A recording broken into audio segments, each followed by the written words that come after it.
Don't wait for the right time. Make it right by showing up. Good day, everyone. Yeah, I'm wearing the same hoodie as yesterday. That's because Allie told me to stop changing hoodies every day. And I listen to the person who does things for me, because that's what you're supposed to do as a man, is respect other people's wishes, especially when they do so much for you. But anyway, I was talking to a friend this morning about how we live in a society where men, people of authority, prey on the weak, but we duck anything that's, equal or stronger than us. And it's really just as simple as how we attack the poor people, manipulating the system because of SNAP. But how many rich people and elites are manipulating the system because they got even more money? Why do we think it's okay to always attack a lesser opponent? And I take it to this: when I watch these local sporting games, we love beating a team by 60 or 40 and leaving the starters in all game and continue to kick the crap out of them rather than be fair and get everyone a chance and win with some class and respect. But when we play a team that's equal to us or better than us, we fold before we even start, and we start making excuses and playing the blame game.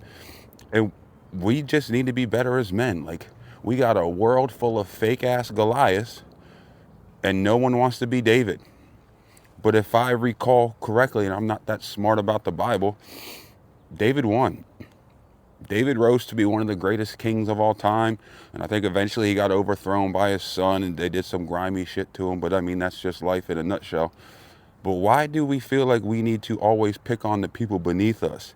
If we're really, worshiping Jesus and following Jesus, if someone is struggling, aren't we supposed to help them? Aren't we supposed to lend a hand according to this book that we all, say we live by?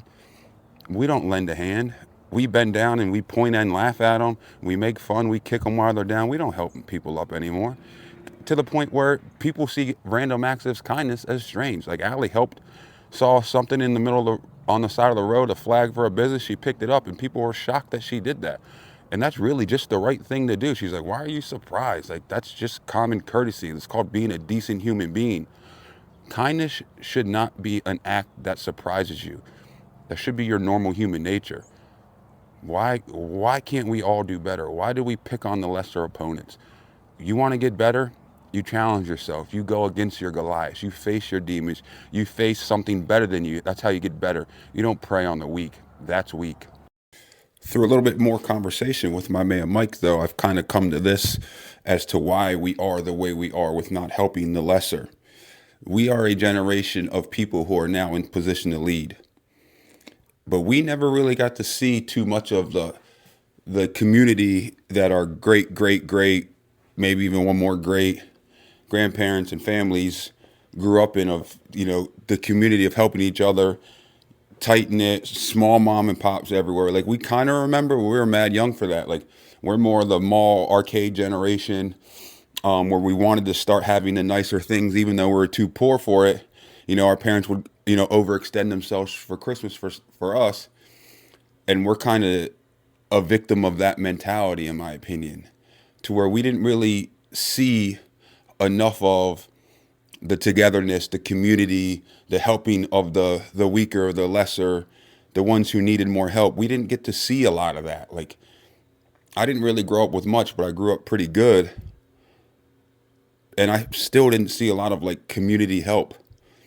And I think that's kind of why we are in the situation that we're in, is because we are now in positions to lead or make decisions. And we're making our decisions based on what we know and what we saw and what we grew up on. And we didn't really see a lot of that love and community and helping the lesser. We saw the thirst for more, the thirst to be, professional, high paid, make the money, be the elite, be top dog. We have that mindset to be gritty and work hard and do the things, but we have that mindset for self gain, not for community gain, not for gain of others, gain for our own. And that's what Mike mentioned to me, is like, we've become kind of tribal. And I think he's right. Like, we look out for our own. But the thing is, our own isn't just our own under our roof or our own, family. If you really break it down from a biblical sense and you're a man of God, our own is everyone. Help thy neighbor. Even if you don't like them, help them. Appreciate you, Mike, because without you, I don't have these thoughts. I don't have the hunger to go outside today and go help someone that I see who needs help, who may not be doing as good as I am. Because even though I am doing closer to broke as hell than I am balling out, I can give someone $20 and it's not going to ruin my day. It's not going to really impact my life. But that $20 may change someone's entire week. Thank you, Mike. Thank God for every opportunity and everything in our lives. And I pray that you all find your purpose and find a way to share it with the world. Love wins every time, guys. Don't give up on yourselves or anyone else.